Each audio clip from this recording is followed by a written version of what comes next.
L'autre question est où? Ah, je prends celle-ci et puis je veux prendre celle qui est en ligne. Sinon, les bien-aimés en ligne auront l'impression qu'ils ne font pas le culte avec nous. Merci pour la parole. J'ai une question et deux petites sous-questions. La première est celle-ci. Là, c'est une réalité. Je pense que beaucoup de femmes qui sont dans ce lieu et celles qui nous suivent se retrouvent dedans. Bon, pour la petite histoire, ma femme vient nous avons un petit bébé qui a 4 mois depuis hier. Il y a un ami, il y a 2 matins, qui m'a rencontré en cours de chemin et qui m'a posé la question, tu fais comment pendant tous ces temps de Walé? Parce que tu as des impulsions, tu as des besoins sexuels, mais tu sais, comment tu fais pour t'en sortir pendant tous ces temps? Il m'a posé la question, ça prendra combien de temps le temps de Walé? J'ai dit, c'est 6 mois. Et toi, tu fais comment? J'ai dit, mais je ne fais rien. Mais tu n'as pas une femme à côté? J'ai dit, non, je ne sais pas faire ces choses-là. La question. Et il m'a dit, c'est 6 mois. Je me fais sucer par ma femme. Et pourquoi toi, tu ne le fais pas? J'ai dit, je ne peux pas le faire, ça ne se fait pas. Maintenant, pour celles qui se retrouvent dans cette situation-là, deux fois qui se font forcer par leur mari, vous dites quoi? Parce que moi, je ne peux pas le faire, parce que moi, je connais la parole de Dieu. Mais pour celle-là, et puis une autre question, la deuxième, c'est celle-ci. Quand quelqu'un a des promesses de la part de Dieu, quelqu'un à qui Dieu a dit des choses distinctement, cette personne-là, ses prières, comment doivent-elles être? Au fait, quand les gens chassent des démons, cette personne-là doit continuer à le faire, ou bien lui à qui a été dit des choses, même par rapport aux années, par rapport au temps, c'est quoi son style de prière? Comment doit-elle prier la personne? Voilà les 2 questions. Sur la dernière question, comment une personne, on acclame l'intelligence, une personne qui a les promesses du Seigneur, Dieu te précise, en 2023, le 29 2023, tu vivras ça. Comment elle doit prier? Quand on déclare, béni, envoie le feu, quelle est son attitude? La personne doit savoir. Je voudrais, la prophétie d'un homme, là derrière, répondez bien, la prophétie d'un homme. Alors c'est ta question, écoute bien. Je voudrais préciser ici, quand on a reçu des promesses claires et précises du Seigneur, même accompagnées de plusieurs prophéties, ce qui amène l'accomplissement, ce n'est pas la prière.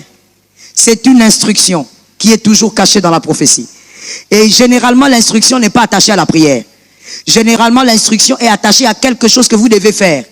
Par exemple, toi, tu vas commencer chaque jour à donner ta dîme à la personne. On s'entend? Par exemple, toi, chaque jour, tu vas commencer à prier à 5 heures du matin. Par exemple, toi, je t'interdis jusqu'à ton mariage de coucher avec une femme, avec un homme.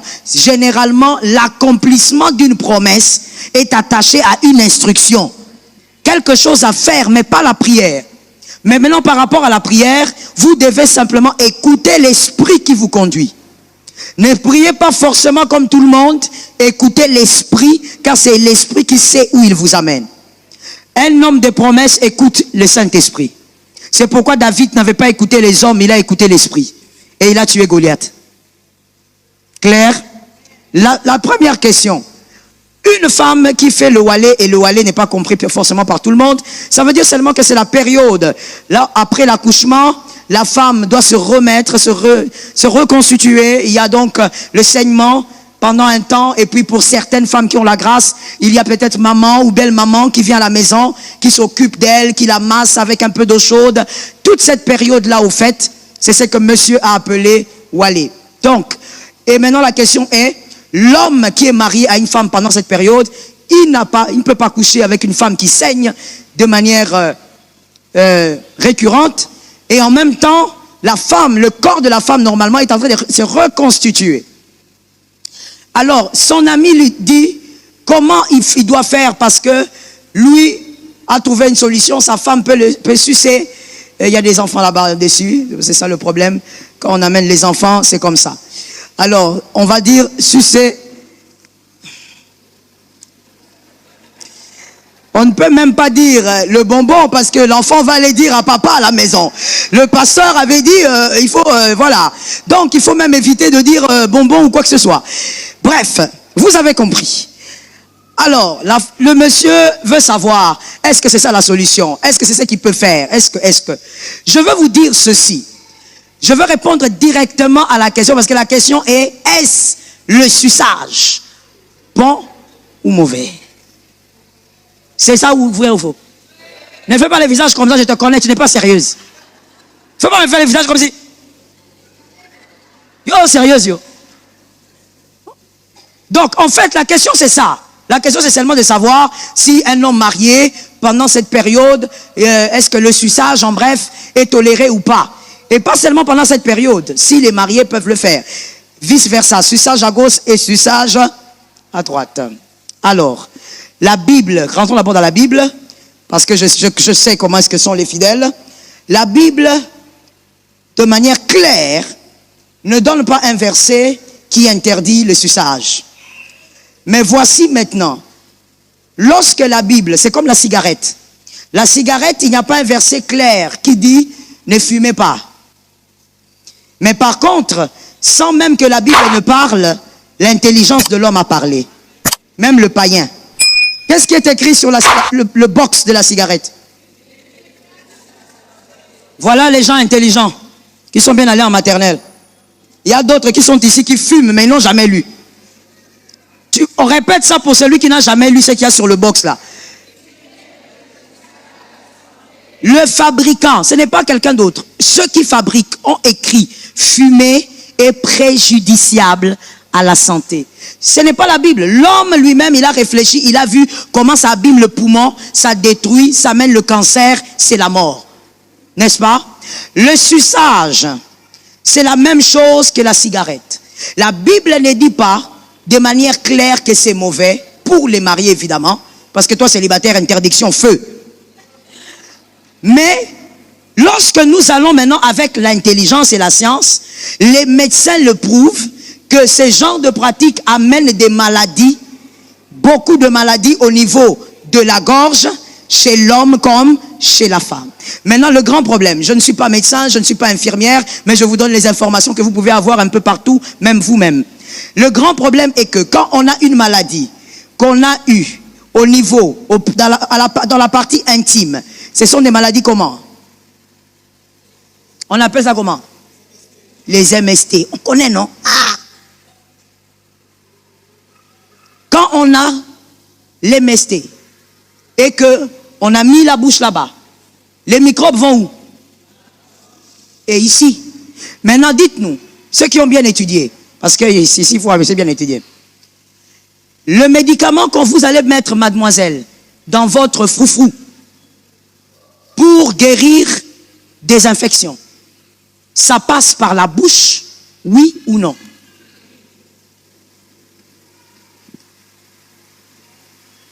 Je réponds à la question, parce que je n'ai pas entendu. Ça passe par la bouche, oui ou non? Oui.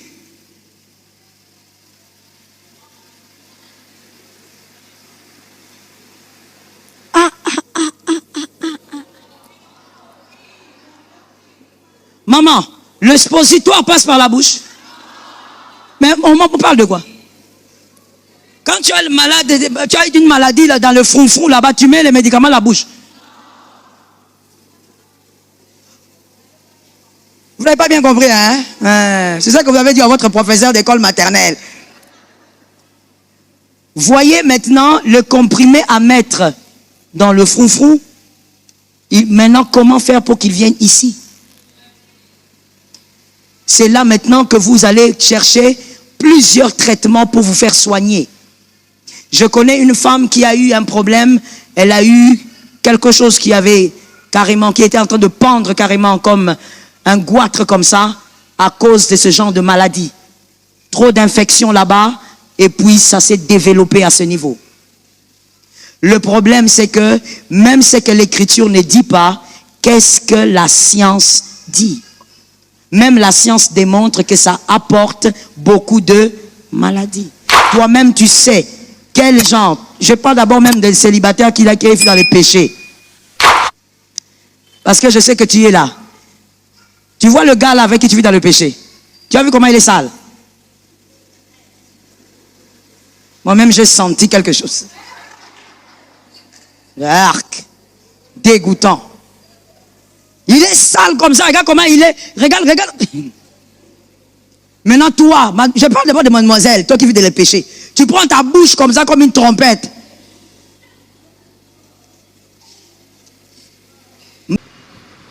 Oui. Maman, je voulais savoir une chose. Une femme qui entre dans le mariage, qui est honorée, comme la Bible le dit, que le mariage soit honoré de tous. Une femme qui entre dans le mariage avec un enfant déjà eu dehors, et que le mari qu'il a épousé abuse de cet enfant. Quelle est la réaction de cette femme? Doit-elle quitter le mari ou doit-elle informer à sa famille du réaction de son mari? C'est ça ma question. Merci. Est-ce qu'on acclame l'intelligence?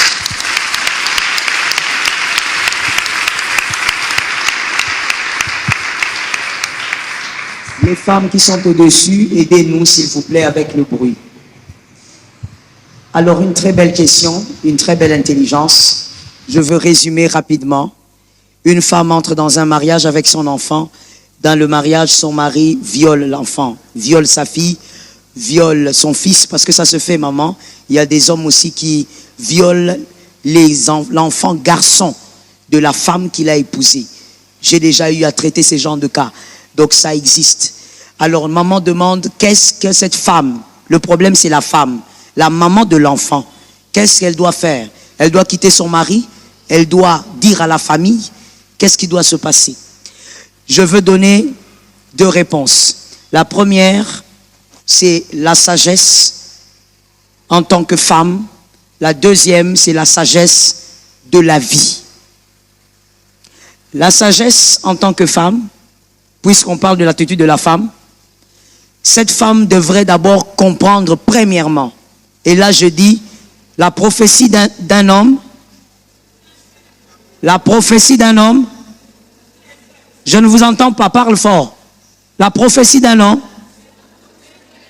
oui. Donc, la réponse là, c'est pour toi que je la donne. Tu ne connais pas ton avenir, alors écoute. Cette femme doit d'abord savoir, en premier, que cet homme est malade. Quand je dis malade, je parle de psychologiquement malade. Cet homme a un problème qu'on doit traiter. Cette femme ne doit jamais prendre cet acte comme un acte de faiblesse. Que non, voilà, il est juste tombé parce que c'est une erreur. C'est très grave qu'une femme néglige ces genres d'actes. Elle doit comprendre que cet homme a un problème, soit psychologique ou spirituel. Il faut le traiter. Parlez avec votre mari et dites-lui qu'il souffre d'une maladie, si ce n'est pas psychologique, c'est spirituel, il doit être traité. Et comment il doit être traité? Vous l'amenez chez un homme de Dieu ou vous l'amenez chez un psychologue, mais il faut qu'il soit traité. Cet homme doit être capable de reconnaître qu'il est malade. Que ça soit spirituel ou psychologique.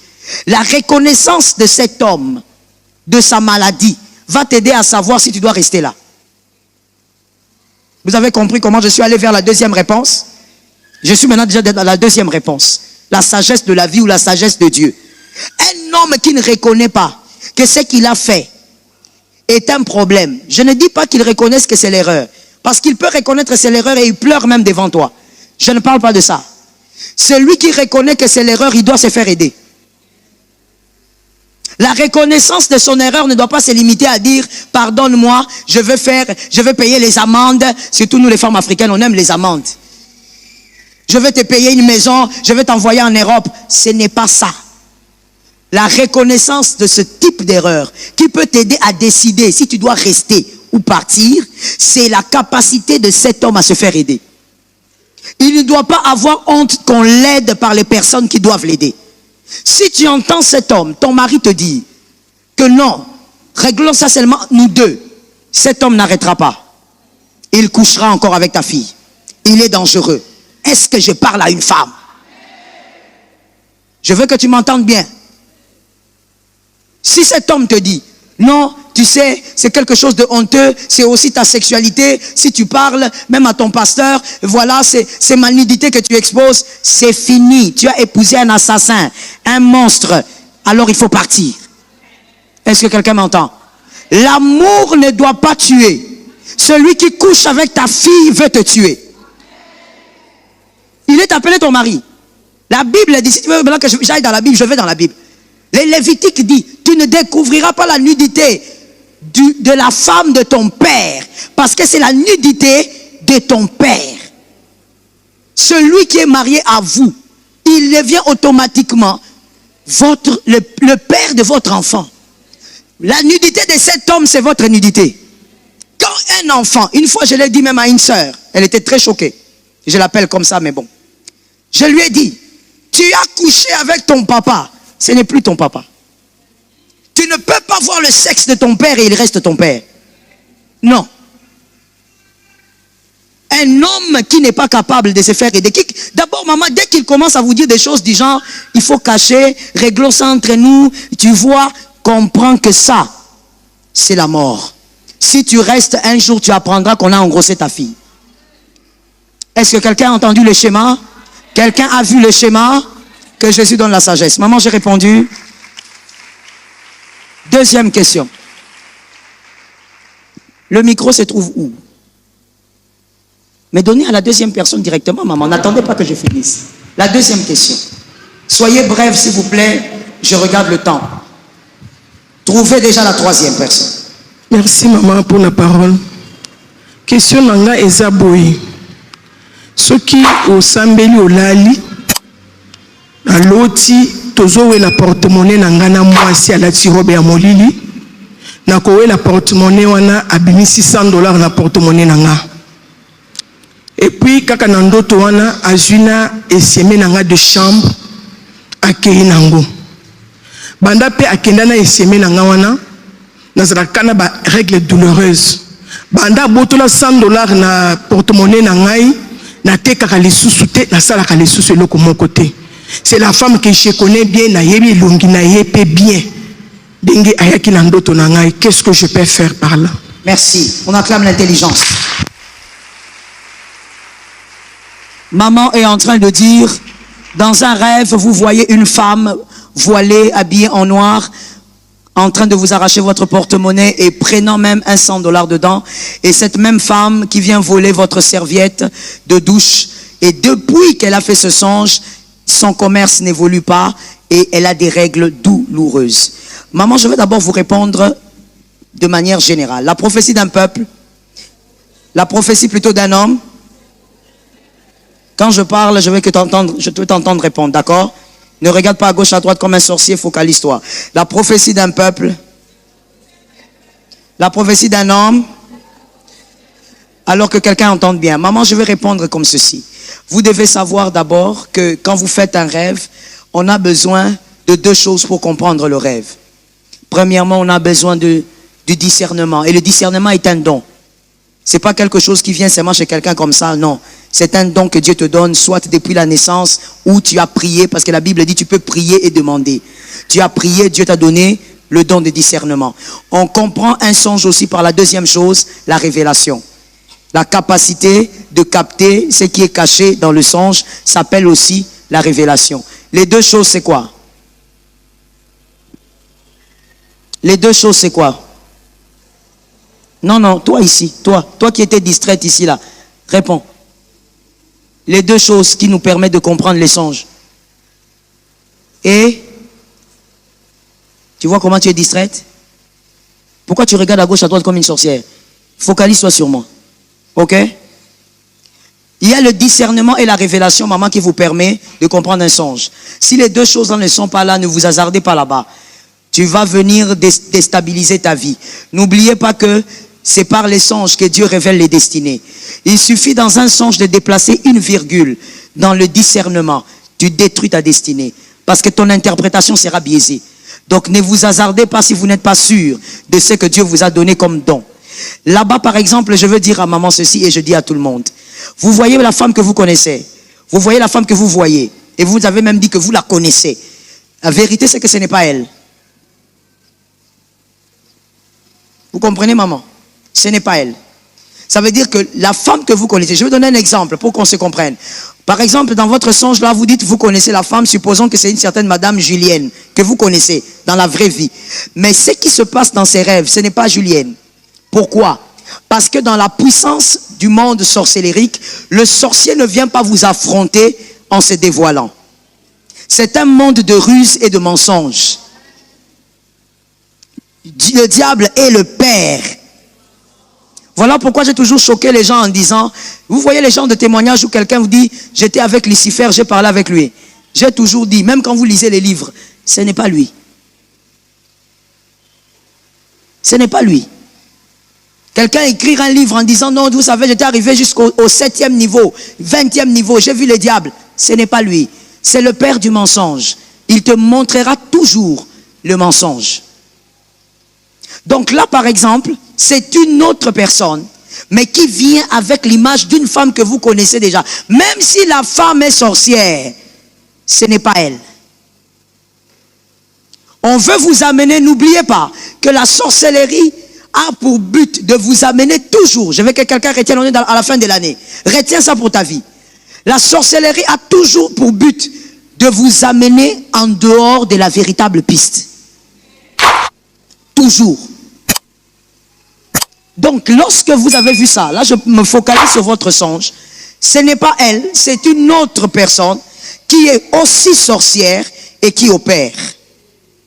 Elle vient de cette manière pour vous placer sur une autre piste.